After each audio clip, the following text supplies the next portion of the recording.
Guys, straight to the point, my desk has arrived and safety first. So you'll need some safety gloves. These are my safety gloves that I use for literally everything and anything.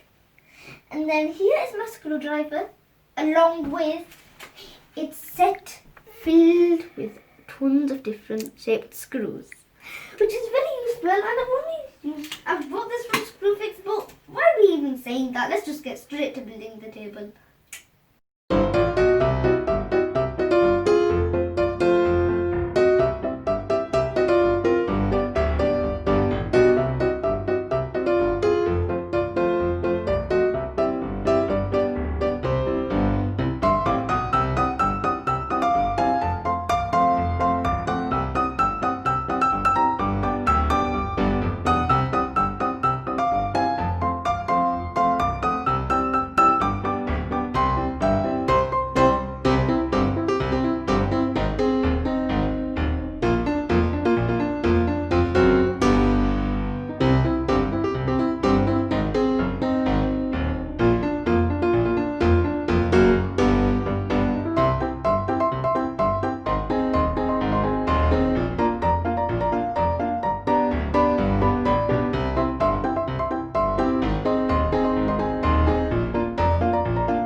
So guys, that was an epic fail because I did most of it that you can do on your own, but then the instructions said that you need someone to help you, and then the person who I got to help me was camera shy, so I couldn't video all of it.